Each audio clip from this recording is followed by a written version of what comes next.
আস্তে আস্তে 9টা বাজে গেছে আমার, মানে খুলনার মেয়ের ওরা তো মানে লেট করে আসি। আমার স্বামীর সাথে কিন্তু আমি কথা বলছি যে আমার কিন্তু গ্রাম তো জানে সেটা সমস্যা কি করছে করুক, আমি কোনো অন্যায় করিনি।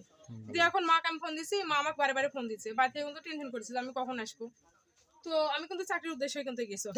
আরে করুক তো সমস্যা কি, করুক, করে ছেড়ে দিক, আমি কি অন্যায় করেছি কোনো কিছু? বলেন আপনি এটা শেষ করেন। দিয়া পরে এখন মনে করেন যে 9টা 9:30 বাজে গেছে, তো আমি স্টেশনে নামছি। তো এখন আমি বলছি আমি যাবো কি, গাড়ি পাচ্ছি না, বুঝছেন? 9টা 9:30 বাজে গেলে কিন্তু গাড়ি পাই না। তো ডাকুটি করছেন আপনারা, এগুলো ইয়ে করে শুনেছেন সব। তো তখন আমার স্বামীকে আবার ফোন দিছি, আমি বলছি আমার তো আসতে লেট হয়ে গেল। বলছে কি যে লেট হয়েছে যাই হয়েছে তুমি বাড়ি যাও, তুমি আমার সাথে কথা বলো।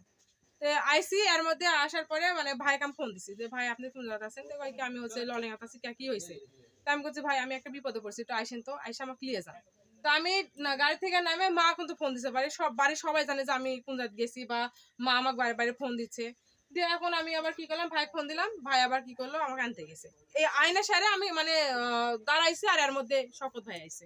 এই ছাড়া অন্য কিছু না, ঠিক আছে? কোনো কিছু খারাপ কোনো কিছু দেখেনি। এলাকাবাসী কি বলতেছে? এলাকাবাসী আমার বিষয়ে খারাপ কিছু মানে মন্তব্য করছে, যে ওই 4-5 বার আইছে আমার বাড়িতে।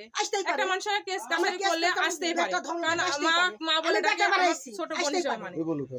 এছাড়া অন্য কিছু নাই, ঠিক আছে? যে খারাপ কোনো কিছু দেখছে পাড়ার মানুষ তা তো না, সেই প্রমাণটা পাড়ার মানুষ জানে না।